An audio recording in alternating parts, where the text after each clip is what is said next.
just go a quick reminder about Zoom protocols for everybody who's joining us. We'll have everybody muted until we go into the breakouts. We'll open up the chat during the breakouts, and those will all begin at about 5:35 after the award portion and after our portion with Mayor Bowser. To applaud awardees, and since we'll have people muted, please clap your hands, raise your hands and clap them like that, or use the yellow hand or the yellow thumbs up, which you can find down in the reactions part on your toolbar. We'll also be recording tonight's event and are recording it at this time. So that's a little bit of a Zoom protocol for everybody. Looks like we've got a good critical mass of participants. So I'll go ahead and get started so that we're ready when the mayor arrives. The mayor is planning to arrive about 5:10 this evening. So this is the second year we've had to go virtual, as many people have as well. But we plan on being here live for our 25th anniversary next year, which is kind of hard to believe. We may even be able to go live for this fall's Smart Growth Social. I want to thank you all for joining us, our supporters, our fellow advocates who are here. And we're so excited to have Mayor Bowser joining us today to accept our award and to talk about her next steps to tackle the urgent issues of affordable housing, safer streets, and better buses, among many other things on this big city mayor's plate. Again, the mayor will be joining us at 5:10. Let me show you guys a quick overview of our agenda so you have that. And we're in the welcome. Again, the mayor will be with us about 5:10. Then we will have question and answer with the mayor. We will then award our Community Hero Awards to a great set of community activists that will be with you today. And then the best part of it is they will be able to tell you about what they did during the breakouts, which sort of break out cleanly along DC, Maryland, and Virginia lines, but also in different issue areas. Many of you told us where you wanted to be, so we're going to put you in those breakouts. Let me skip ahead now to our sponsors. We could not do the work we do without the support of the foundations that support us, each of you as individual donors, and the corporate sponsors who are in the transit-oriented development world. They are in affordable housing. They are planners and consultants. And top among these for this event were JBG Smith as our top donor, Ackridge, David M. Schwartz, Five Squares, EYA, and New Legacy Partners. In addition, Chevy Chase Land Company and Somerset Development Company. And I'll pause here just briefly so you can see some of the other individual and corporate donors that have supported us. A wide diversity, including business improvement districts, affordable housing folks, architects, and others. We thank you all very much, and we thank our individual donors as well. Here's our staff, and I really want to take a moment to thank each and every one of them. As you all know in your own businesses that, you know, we've all had a very tough year. Everybody has. I've been so pleased by the passion, the positive attitude, and the hard work of this whole team. Cheryl and Jane and Sonia and Emily, Bill, and our newest teammate for at least a little bit with us is going to be Bernard Holloway, our senior advocacy fellow working with Cheryl on Prince George's. But you all have continued to achieve a lot this year across all the areas we work, which we'll talk about in a minute. And our Champions Council. These are our wise strategic advisors. They are helping strengthen our organization to make sure it lasts for the long term. Here are their names, and many of them are here with us tonight. Thank you all. So CSG's mission is to advocate for walkable, bikeable, inclusive, and transit-oriented communities as the most sustainable and equitable way for our region to grow and to provide opportunities for all. Partnerships are at the core of what we do. It's across sectors, and we've sought to redouble and increase our focus on addressing the racial and economic inequality of our region's east-west divide, and in our transportation, land use, and housing policies. The crises of the last year in equity, racial equity, housing, and health equity, the accelerating crisis of climate change make our work more important than ever. Where we grow, how we grow affects everything that we do and everything one of these issues. We must do better and work together to transform our communities with inclusive transit-oriented development, affordable housing, transit, and safer streets.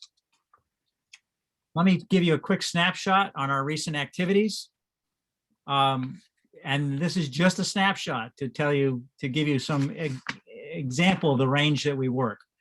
DC Comprehensive Plan is, the amended one is almost over the finish line. A core focus for us, for Cheryl, has been more housing and more affordable housing in that plan. We've also worked on the Union Station transformation. Jane in Montgomery working on the Thrive 250 general plan with her terrific group, Montgomery for All, and hosting conversations on racial segregation and inequity in Courageous Conversations and in the Purple Line. Sonia leading on active transportation and safer streets with big summits, our Council of Governments Arterial Summit, we're helping families for safe streets and others. In Fairfax, accessory dwelling units, Sonia leading on West Falls Church, our support for the heritage at Old Town with a major amount of affordable housing. And support for the National Transit Campaign. Without these 3 rescue packages, many of you signed on to our large sign-on letters to our congressional delegation, we would not have been able to save Metro. And we've now, we've actually saved it. We've gotten it over the finish line, I think, through this pandemic. We're working very closely with our business partners in Metro Now and leading Better Buses campaigns across the region with Metro Now, and Jane leading in Montgomery in particular. And then Bill working on transportation reform and climate change. And the big fight, honestly, with our Transportation Planning Board, that transportation, which is our largest source of emissions, needs to do its part, which means a major change in the transportation projects that we fund and build. We've had great awardees over the years, just terrific ones. Last year was Celeste James from Kaiser Permanente. The year prior was Rashurin Baker, former county executive, Prince George's County, an array of great community heroes like some of those you see here.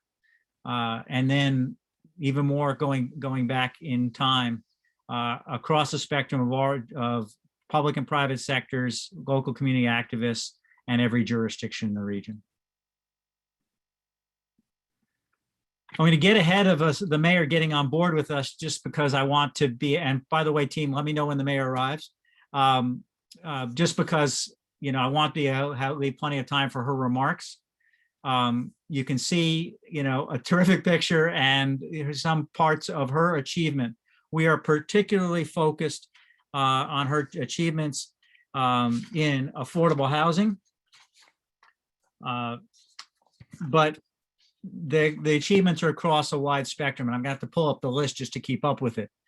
Certainly the comprehensive plan update is one big step forward. We know from the core racial equity report that we need to do even more. And before we know it, we will be in the next update to the plan and doing more to continue to implement equity in the city.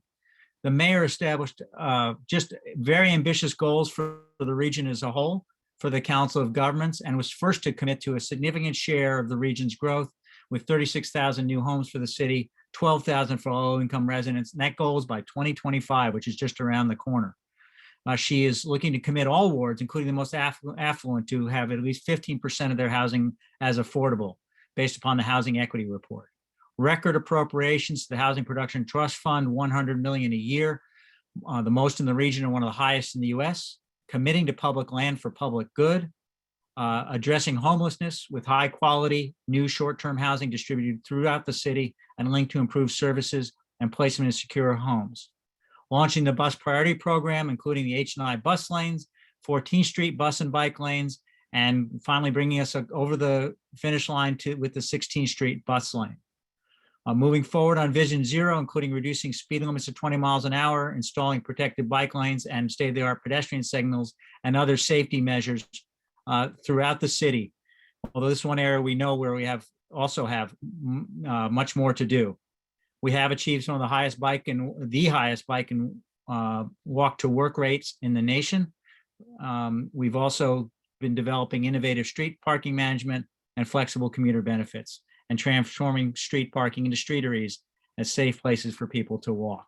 So that's just a quick assessment of achievements in the areas where we work. And I'm going to stop share here briefly and get a chance to look at everybody because we can't with the screen. And has the mayor joined us, team? Not yet. Okay. So we'll stand by. So again, the mayor will join us as soon as she can from her other meeting, and she will provide about 10 minutes of remarks. We've asked her to look ahead, what's next in these critical areas that we're all working on. And then we have some questions based upon submissions that have come to us in the areas of traffic safety, affordable housing, and Union Station in particular. If we have more time, I'll also ask a bus question at that time. So bear with us, stand by. If we have to wait a minute or two, we'll jump to a community hero.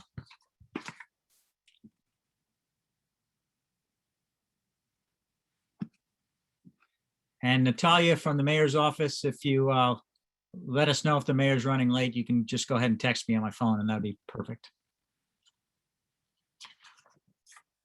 Sounds good. Thank you.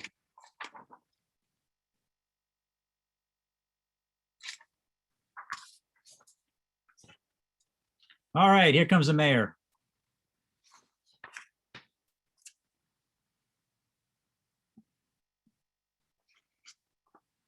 Welcome, Mayor Bowser. Can you hear us?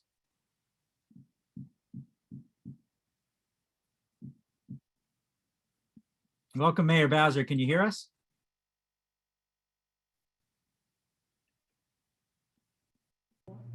Unmute. Okay. Yes, I can hear you. Oh, terrific.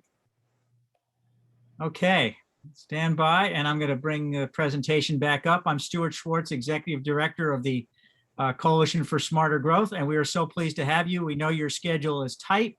So as a matter of fact, I've gone through so many of your achievements already that you've seen in the letter that we sent to you. Well, thank you for that.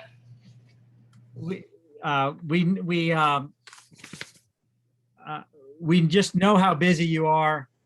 You have a lot on your plate leading our major world city amid a pandemic and economic crisis, a crisis in affordable housing and racial equity, and indeed so many tragedies, in our communities due to gun violence and traffic crashes. That's only the half of what you probably have on your plate. But we've come together to express our deep appreciation for your work and to support and encourage your efforts to do even more to address these big challenges. Our audience is here for you. We are working on these issues. We're interested very much in hearing today from you in the housing solutions for those most in need, on how we can accelerate dedicated bus lanes and fully fund and quickly act towards Vision Zero. I'm going to share my screen just a moment to show you your award, which I hope you got in the mail as well. To do that in this virtual environment is kind of what we have to do.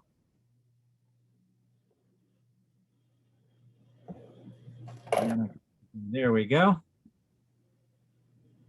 And then your award here for your leadership and commitment to making the District of Columbia a better and more inclusive city through affordable housing, safe and open streets, and improved public transit. All right, everybody. Thank you. Thank you so much. Well, we thank you as well. And I'm going to turn it over to you now. Let me stop sharing. Hold on. And we'll come back to our Community Hero awardees after your remarks. And we're looking forward to hear from you. And we have a couple of questions that about housing, traffic safety, and Union Station that I'll ask after you're done. Thank you. Well, very good. Well, thank you for the award. It's been my pleasure to work with the Coalition for Smarter Growth over many, many years. I just celebrated 14 years in elected office, almost eight as a council member, and now 6 as mayor. And it's just been my pleasure to work across so many issues with you. I wanted to just mention something about affordable housing specifically. And in 2019, you are aware that we set the big goal of 36,000 new homes by 2025. And we set a specific affordable housing target within that goal. And we set specific neighborhood goals. And I know that we were the first in the region to do that, maybe in the country, to have a neighborhood by neighborhood goal. And I'm pleased to report that we continue to make progress. The district has produced nearly 15,000 homes since we set that goal, with 2,000 being affordable.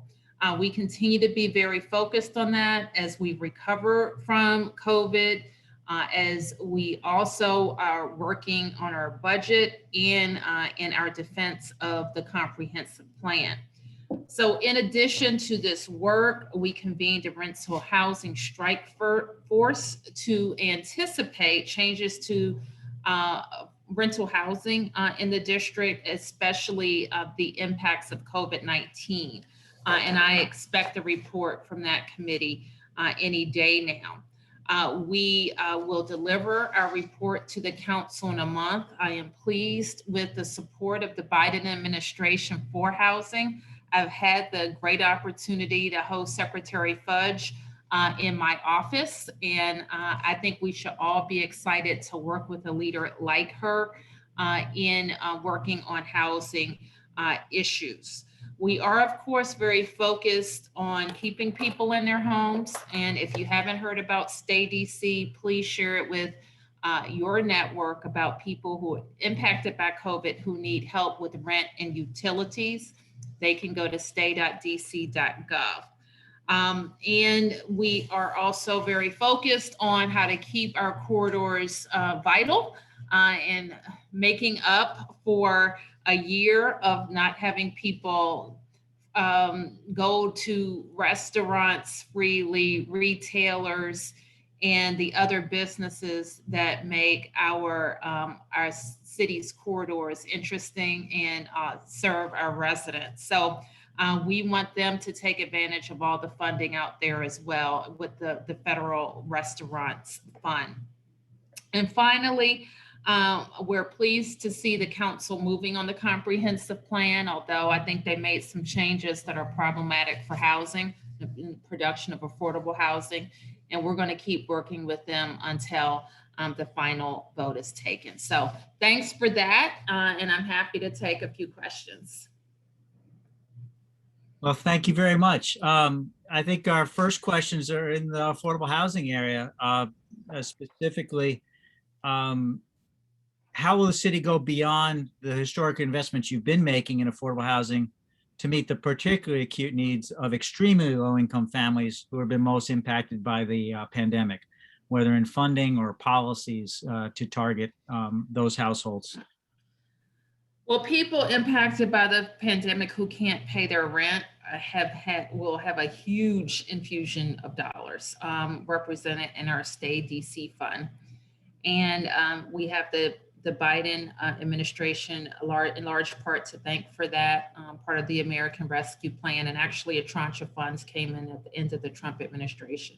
That fund will pay up to 15 months of back rent, or 3 months, 12 months back rent, 3 months going forward, and utilities. So we know that this is going to be a tremendous help to people who have been impacted by COVID. I also have the team looking at other ways that we are helping people who may have been able to pay their rent, and all kinds of assistance programs that are going to keep more money in their pockets so that housing is more affordable for them. And I think what we're seeing with the dollars going to families, that's going to be a monthly payment. All of those things are going to be very helpful for our lowest income residents. On the production side, our focus has been with our campaigns to end homelessness for families. We have been very focused on how we can provide support to people who are exiting homelessness, and that's going to continue to be our focus. Terrific. Turning to another different area, which is the situation on our streets. We have a lot of concern out in the community because 16 people have lost their lives on DC streets in car crashes that have killed pedestrians and cyclists. A big increase over last year, as much as 78%. A lot of it's happening on the major commuting arterials. And as you know, as traffic has reduced, people started speeding even more, but a lot are tied to design of our streets. what specific new actions will you be taking to make our streets safe? And a related question is, what are your plans for fully funding the Vision Zero omnibus bill, which includes provisions to make bus lanes, protected bike lanes, and pedestrian safe intersections the default for city projects? I'm not sure what the default for city projects means, but let me just kind of go back a little bit and say that we want people to be able to use our roads no matter what mode of travel they're taking. And we're very serious about understanding how to make our roads safer. Now, some of the tragedies you mentioned may have had to do with road design, sometimes not, actually most times not. It may have had to do with speed, which is quite frequently a cause. So how do we slow cars down? How do we educate drivers, bicyclists, pedestrians, all of the users of the roadway, how the roadway will be used safely? And so we are very focused on exactly how to do that. We do have a bill, when you say fully fund Vision Zero, that could be a multi-year funding, be capital, could be operating. And so we're looking at the most impactful things that we can do very quickly. And then we're also looking at the long-term investments in Vision Zero. I think you know my commitment to multimodal transportation, especially bike and bus, and getting to more bus transportation in the city. And we see that as the growth area. How do we get more people on the bus and have bus service that is more reliable, more quick, and operates more cleanly in the city? And we've been pleased to add service on the circulator, for example. We continue to find a new home for the circulators maintenance facility, which is going to allow us to add even more circulator service. We're getting very close to our 16th Street bus lane and other bus only lanes in the city, and have a plan to add those even more. I think one of the benefits of COVID has been a recognition from all people involved that we have to reclaim more public space that has been thus far dedicated to cars, to people living in that space, be it streeteries, retailers, more recreation space, and certainly more commuting space. So we're actually pretty excited to work with communities to see what we're going to do with that reclaimed space. Well, that's terrific, because there is great, certainly great interest in reclaiming streets for people. A very enthusiastic reaction to those around the region. We're actually going to honor 3 people from Montgomery County today, right after you have to leave us, but they've done an amazing job in advocacy in Montgomery County. And your own Kishan Puta from DC will be honoring for his work on the 16th Street bus lanes. And well, good. I'm very happy to hear that. He has been indeed a persistent champion. That's a perfect word. I was thinking of the Yes. same thing. Enthusiastic and persistent. That's Yes. right. Well, we really appreciate what he has done as well, what you're doing in this area. Honestly, we're hoping you'll do as much as you can to emulate the mayor of Paris. That's what I think we're hearing from our activists. So she's become a hero for all of us as well, as we pay attention to what's going on around the world. And since since we are trying to emulate Paris in some ways, except for the affordability. Well, you can emulate Paris. We chart our own course in the District of Columbia. And certainly, and Anne Hidalgo is a friend, and we've worked together on many issues around the climate. And obviously, we're cousins in our beautiful layouts in our lovely capital city. So we will certainly keep an eye on her and what she's doing. But well, thank you very much. That's great to hear. Okay. Switching topics, this is a question about the transformation of Union Station, which is truly a landmark for us. It's the hub for the city. It's going to be a major legacy project for you as a leader and for our city. It has more passengers daily and annually than any one of our region's airports, and most people don't know that. So we feel like there's this critical opportunity right now with all the talk about infrastructure under President Biden, and wanted to know how you're working with Congresswoman Norton to elevate this as an issue and to champion full federal investment in this. Maybe not all 10.7 billion at once, but certainly a good down payment on it. I think there's a lot of interest from the advocacy community, the business community, and others on this. Well, I really couldn't agree more with your assessment. Union Station is that is a beautiful transportation hub. It has had different iterations over its life, of course. We have been early investors in Union Station's revitalization, you may know, because the H Street Bridge, which is ours, has to be reconfigured to accommodate what Union Station needs. Last year, I had the stakeholders, a number of stakeholders into my office to talk to them about what their vision is, including making sure, making sure they were as aggressive and urgent about their work as we feel in the community. And so now that we have a new administration, there may be new appointees to the board. We will stay focused on that.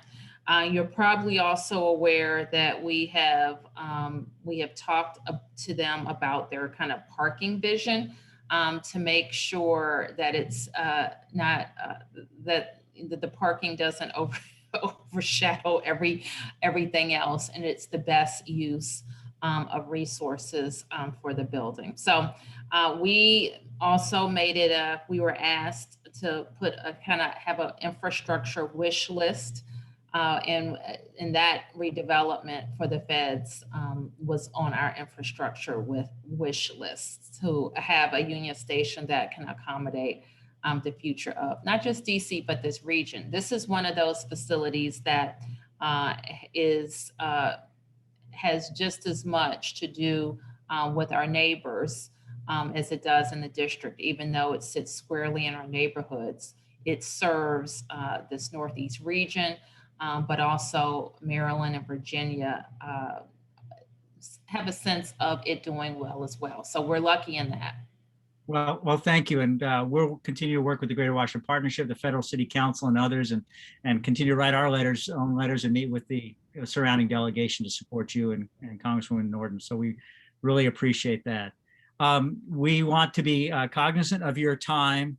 In a very short period, you've provided lots of great information and updates and some inspiration for us.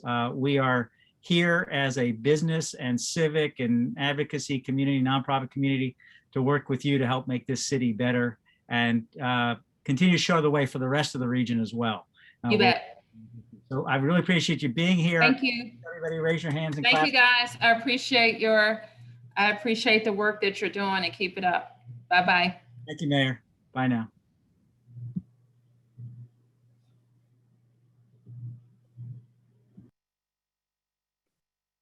All right, everybody.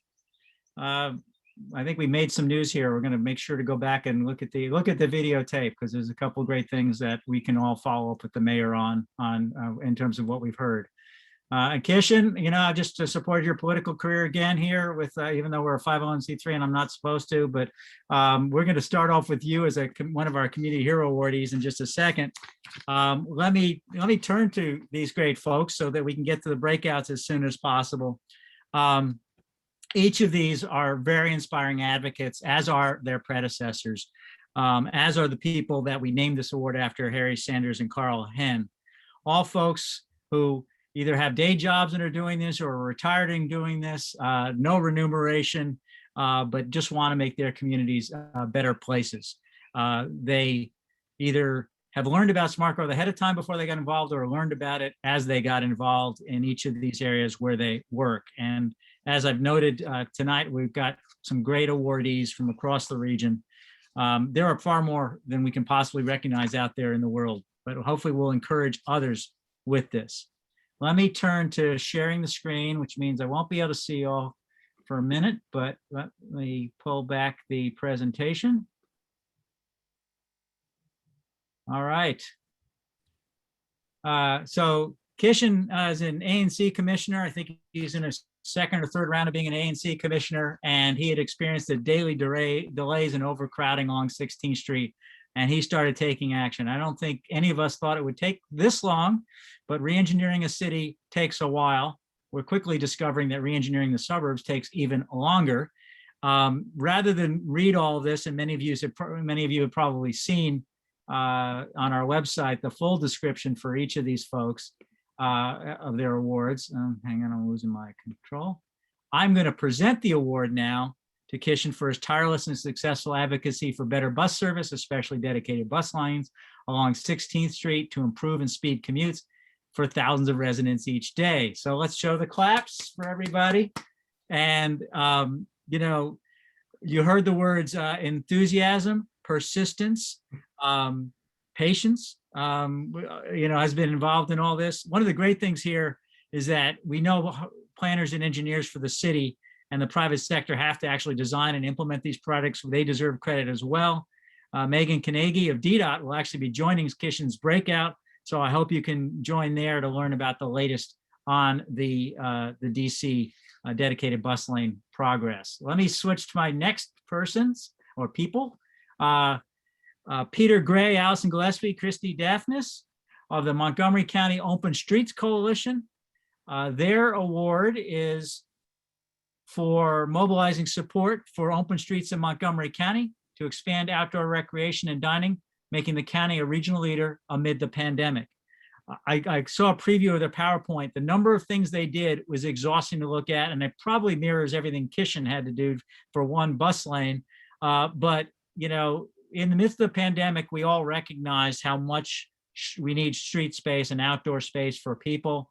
I would say our region as a whole lagged European cities in this and some other cities around the world. But in Montgomery, I think they achieved a lot, and it was thanks to these three dedicated folks. In terms of closed parkways and streets for family recreation, streeteries, and more. These folks had vision, they were strategic, they partnered, they pushed, and they encouraged officials, all while creating a buzz about the need for these streets. And so for those who go into their breakout, we look forward to hearing those stories, and those who are joining them from other parts of our region, please share your own stories, and let's continue to expand this because we need this in place as we come out of the pandemic. I love this picture Mary took for us and sent to us of her, and it captures her enthusiasm.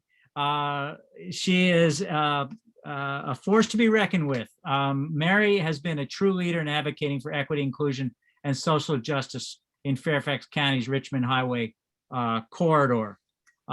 You know, she is the conscience of the corridor, I would say, doing more than most to engage people who have too often not been part of the decision-making. She cares deeply and brings underserved communities together and to the table, both from the Black and Latino communities and the immigrant communities. We at the Coalition for Smarter Growth participated in the Embark Richmond Highway Plan, communicated to many of the social services and housing agencies in the corridor, together often and repeatedly pointed out to the county the need for stronger housing preservation strategies, but I think we fell short.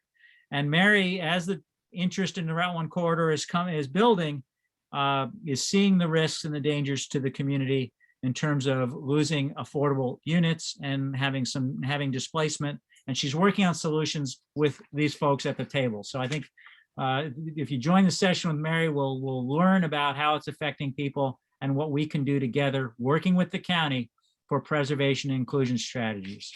So we're awarding Mary for championing social justice in Fairfax County through affordable housing and promoting involvement in lower income residents in deciding the future of their community. I'm going to stop sharing so I can see everybody clap. So clap for the team. We are going to open up the chat as we get ready to go to the breakout here. I'm so thrilled to have 85 people here on a Monday at dinner time. So thank you for being here, and I hope you'll continue to stay. Last year, the breakouts were the most popular part of the event. We may have too many people in the breakouts to introduce everybody, but you should have plenty of opportunity for conversation. Again, the chat will be open, chat amongst yourselves, but watch the presentations first from each of our awardees. And I'll see you at the other end of the breakouts at 6:13. Thank you.